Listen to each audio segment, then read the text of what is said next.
and Mississippi Republican Roger Wicker. Gentlemen, thank you both for joining us. So why did it take a closed-door bipartisan meeting, one that happens so rarely, for the Senate to come to some accommodation on this, Senator Wicker? Well, I think it's a matter of listening to each other, and I made the point on the Senate floor last Thursday to Leader Reid.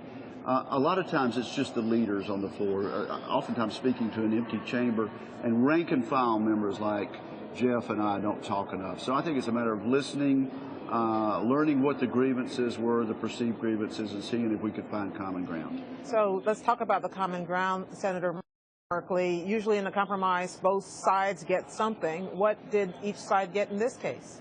Well, in this case, we get 7 up or down votes on some very important nominations, and it's our hope that this will be a model for returning to the norms and traditions of the Senate, where filibusters on executive nominations are very rare.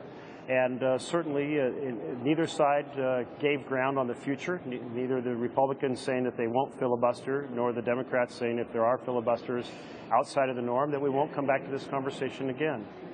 Well, a lot of Americans watching the way the Senate functions might ask a question. Senator Reid put it this way earlier today, and I'll start with you, Senator Merkley, and then I want to hear from you, Senator Wicker. He said that this is the new normal.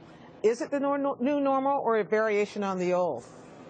Well, we certainly hope that it will be the new normal, because essentially, as a way to summarize the Senate, it's supposed to be a deliberative body, sometimes characterized as being a cooling saucer, in the words of President Washington.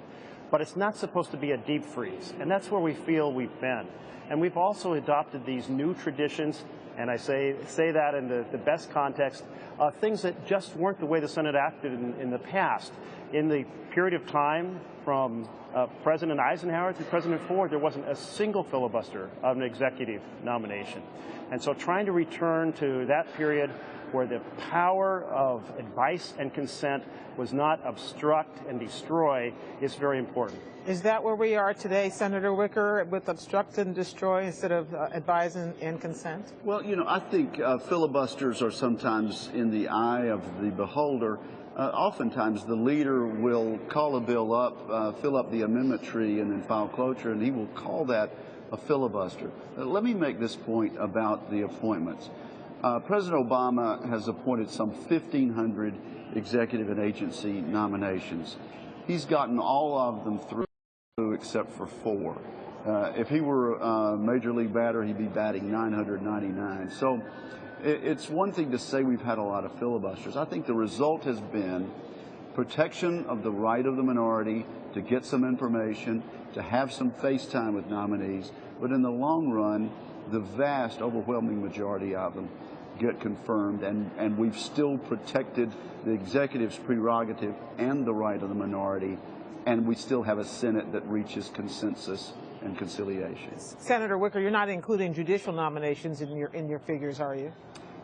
There's never, as a matter of fact, since the Gang of 14 back in 2005, there have been only 2 judicial nominations stopped through the filibuster. So I think our record is pretty good. Oftentimes we use that to get extra information, give us a little extra time for more consideration.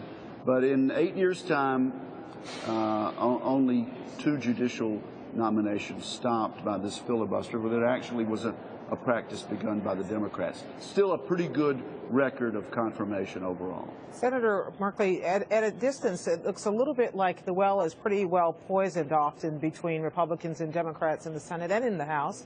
What do you think that this agreement portends for that?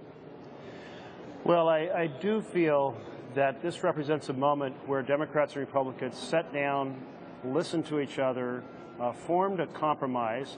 It's an effort to make the Senate more functional. And certainly, as you indicated in your previous question, we have a big challenge with judicial nominations. My colleagues' numbers don't really capture the fact that we only bring a nomination to the floor once the Republican leader has assured us there won't be a filibuster in order to save the Senate time. So there's a vast amount of delay and obstruction that is taking place in addition to the numbers that he represented. And here we are, we can't even start a conference committee on a budget, even though the House has passed a budget and the Senate has passed a budget, because it's being filibustered. And certainly that's strange, because why shouldn't you be able to start a conversation with the House to try to reach common budget numbers? We can't get a bill to the floor on sequestration because it's being filibustered. We can't get a bill to the floor on background checks. So I think we need to pause in this moment and say Democrats and Republicans did listen to each other. We worked out a deal. We hope it will be a model for a better path forward. But we've got a lot more conversations to work on. And that's critical, because right now the Senate's dysfunction not only is a disservice to the country, it's breeding vast cynicism about the ability of government to be able to take on the challenges that we face in America. Senator Wicker, I do want you to respond to that, especially the part about whether you agree that the Senate is actually dysfunctional.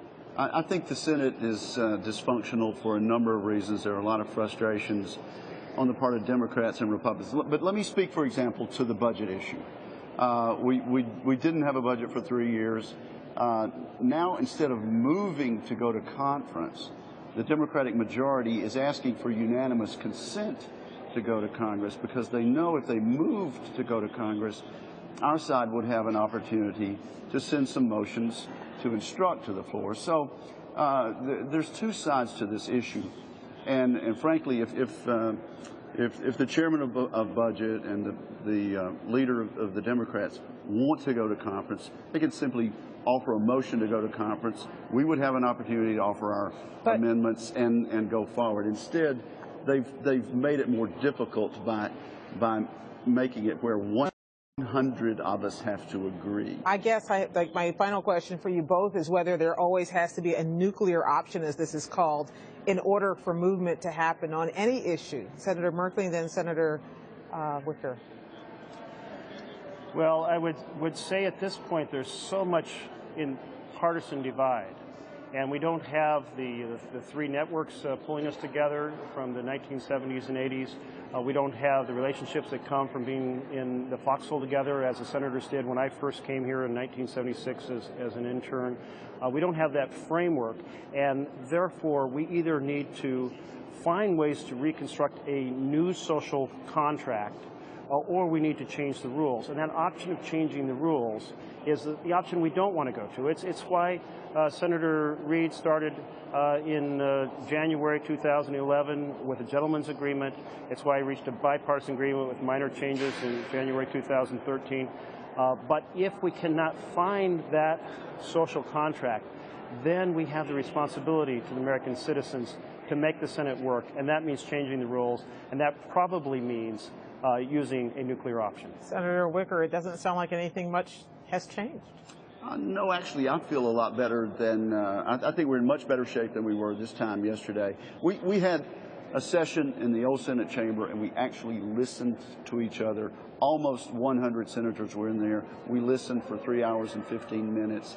And I think this idea of a social contract where rank and file members like Jeff and like Roger Wicker are able to talk to each other and actually air grievances apart from the leaderships talking past each other. I feel a lot better, and I think we're on a better track because of what we've gone through. Senator Roger Wicker of Mississippi, Senator Jeff Merkley of Oregon. Democrat, Republican, Republican, Democrat. Always good to see. Thank you both very much. Thank you. You're welcome. Thank you. And this evening, the Senate did easily confirm Richard Court